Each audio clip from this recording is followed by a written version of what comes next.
ఇప్పటికీ ఇంకా బొంకే ప్రయత్నం. జనార్దన్ రావును అరెస్ట్ చేసినాం, జయచంద్రాడిని ఎందుకు అరెస్ట్ చేయలే? స్పిరిట్ సప్లై చేసే బాలాజీని ఎందుకు అరెస్ట్ చేయలే? ఈ లెక్క ఎక్కడి పోయిందో, ఎన్ని వేల కోట్లు సంపాదించినారో ఎందుకు ఛార్జ్షీట్లో నమోదు చేయకుండా ఉన్నారు? 100కు 100% నకిలీ మద్యం తయారీ పరిశ్రమల వెనుకల ప్రభుత్వంలోని పెద్దల హస్తం పూర్తిగా ఉంది. ధనార్జనే ధ్యేయంగా ఈ పని వాళ్ళు చేసినారే తప్ప మరొకటి కానే కాదనేది సుస్పష్టంగా అర్థమవుతా ఉంది. మళ్ళీ ఈ కేసును వాదిస్తారు. వాళ్ళ ఆస్థాన న్యాయ కోవిదుడు, సుప్రీంకోర్టులో ఉండే ఒక ప్రముఖ లాయర్, ప్రభుత్వం తరఫున ఆయనే వాదిస్తాడు, తెలుగుదేశం పార్టీ తరఫున ఆయనే వాదిస్తాడు. వైఎస్ఆర్ కాంగ్రెస్ పార్టీ వాళ్ళని ఇబ్బంది పెట్టి లోపల పంపాలన్నప్పుడు ప్రభుత్వం తరఫు నుంచి వాదిస్తాడు, ఇది బెయిల్ ఇవ్వకూడదు అంటాడు. తెలుగుదేశం పార్టీ వాళ్ళు తప్పులు చేసినప్పుడు దీనికి బెయిల్ ఇవ్వాలా అని చెప్పి వాదిస్తాడు. కోట్ల రూపాయలు ఆయనకు ప్రజల సొమ్మును దారాదత్తం చేస్తున్నారు. ఇప్పటికీ ఏ 10 కోట్లు 20 కోట్ల రూపాయలు ఆయనకు చెల్లించినారు. తెలిసి ఇంత, తెలియకింత. ఈరోజు న్యాయమూర్తి, సుప్రీంకోర్టులో న్యాయమూర్తి కూడా మాట్లాడినారు. స్వాగతిస్తున్నాం మేము దాన్ని. చాలా అద్భుతమైన మాట. ఈ న్యాయ కోవిదునికి సంబంధించే మాట్లాడినాడు ఆయన. ఈ దేశంలో ఉండే పెద్ద పెద్ద కుంభకోణాలు చేసే వారికి తరపున వాదించే లాయర్లు మీరా బెయిల్ ఇయ్యద్దని చెప్పేది అని మాట్లాడినాడు జడ్జి, సుప్రీంకోర్టు జడ్జి. ఈ దేశంలో పెద్ద పెద్ద నేరాలు, పెద్ద పెద్ద కుంభకోణాలు చేసే వ్యక్తులకు బెయిల్ ఇయ్యాలని వాళ్ళ తరపున వాదించేది మీరే లాయర్లు. మీరు బెయిల్ ఇయ్యద్దని మాట్లాడతారా?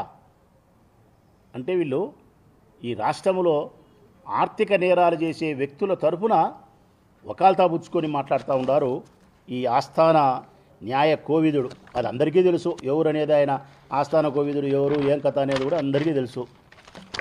ఇంతకుముందు మనం వింటాన్నాం పల్లెల్లో, మనం వింటాన్నాం. పొద్దు గునికితే సాయంకాలం అయితే చీకటి పడతా ఉంటే దయ్యం తిరుగుతాంది ఊర్లో, బయటికి రావాకండి ఎవరని. అది మన అబ్బగారి కాలంలో. మళ్ళీ మా నాయనగారి కాలం వచ్చేతలికి కొంత సొసైటీ డెవలప్ అయింది. మా నాయనగారి కాలం వచ్చేతలికి ఏడైనా కొండ కింద పల్లెలు, గుట్టలు వారుకోవాలి అట్టుంటే పులి తిరుగుతూ ఉంది రావాకండి అంటున్నారు. పులి తిరుగుతుంది పొద్దుగునికి నాకు బయటికి రావాకండి అంటున్నారు. అబ్బగారి కాలంలో ఏమో దయ్యం తిరుగుతుంది రావాకన్నారు. మా నాయనగారి కాలంలో ఏమో పులి తిరుగుతుంది రావాకండి అన్నారు. ఇప్పుడు చంద్రబాబు నాయుడు కాలంలో ఎన్ బ్రాండ్ తిరుగుతుంది బయటికి రావాకండి పొద్దుగునికి నాకు తాగడానికి. ఎన్ బ్రాండ్.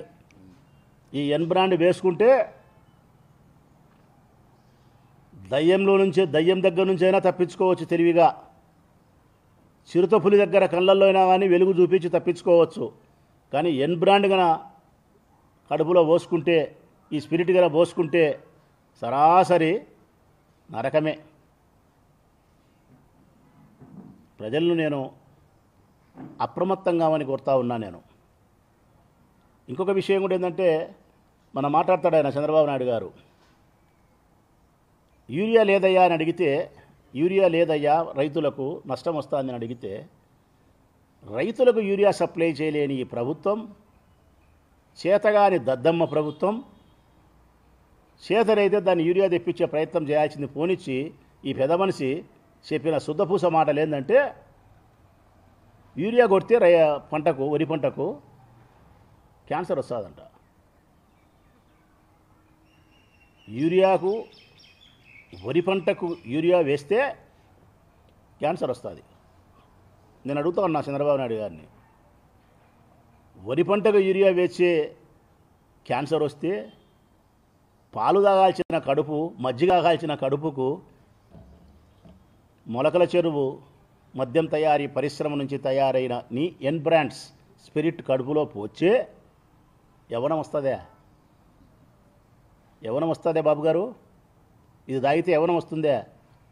కాటికి పోతాడు, లేదంటే దవాఖానా కన్నా పోతాడు. తప్పించుకుంటే దవాఖానాకు పోతాడు, తప్పించుకోలేకపోతే కాటికి పోతాడు. ఎవరిని చంపుతున్నారు మీరు? పేదవాళ్ళను, మధ్యతరగతి కుటుంబీకులను, బ్రతుకుతో పోరాటం చేసేవాళ్ళను. ఇంకా పచ్చిగా చెప్పాలంటే, ఈ నాణ్యమైన మందు నీకు ఇస్తాను, అద్భుతమైన మందు నీకు ఇస్తాను, ధర తగ్గించి నీకు ఇస్తాను అని నమ్మబలికి మాయమాట